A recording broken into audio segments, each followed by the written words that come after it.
Hey there, so today we have another review, and this is a battle beers between Firestone Walker's Parabola and Goose Island's Bourbon County. I've actually done this twice already on the channel, so you can go check out those videos. Anyway, I'm not doing this blind because the beers actually pour out pretty decently different. This one has a really dark color that sort of coats the glass and leaves this dark brown head on there, whereas the Parabola really leaves a light tan head to it. Doesn't really coat the glass, just looks much lighter of a beer, despite the fact that this one is 2018 vintage coming at 12.7%. This one's 2015 vintage coming at 13.7%, so pretty close.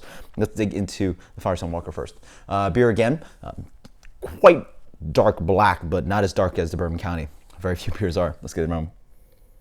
Wow. That's very coconut forward. Lots of butterscotch caramel driving through. A little bit of dark plums. Quite a complex nose. A little bit of like licoricey bitterness in there. Cheers. Wow.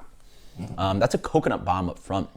Big coconut flavors up front. Almost a little bit more of that cookie flavor. So that macaroon, toasted coconut cookie.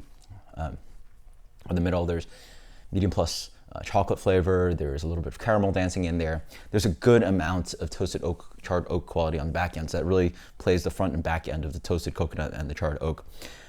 It actually bitters out quite aggressively. There is a lingering bitterness on here. There's more of that kind of anisey flavor on this beer. Actually, for 12.7%, it's actually not that big on the palate. As an oily and mouth coating, it is a big beer for sure. Impact of flavor is very rich and intense. Big sweetness, and then again that big sugary toasted coconut flavor is really what is emphasized here. Let's dig into the Bourbon County. Wow, such a different nose. This immediately tells me that it's Bourbon County. It's so much darker. It really smells like something that's gonna make your soul black. It has really intense, dark cherry flavors.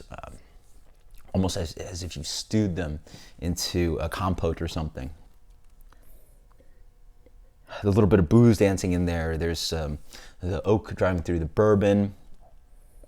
It smells so almost leaning towards umami. Very dark chocolate. Some rich coffee. Cheers. So this one plays a very different game. This one's quite smooth. It has a base tone of a little bit of like chocolate espresso flavor throughout. The fruit flavors are up front as well.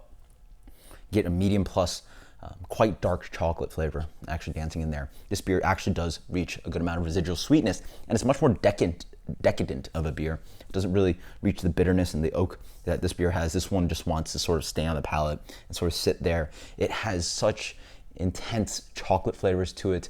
Think of a molten chocolate cake that is quite dark, and then you cut into it, and that chocolate sauce, that dark chocolate sauce just oozes out. It's so sweet and big and just fudgy. But there is a little bit of an edge to it on the back end with the wood, and it does have some alcohol bite to it, sort of dry out the beer, but two very different beers.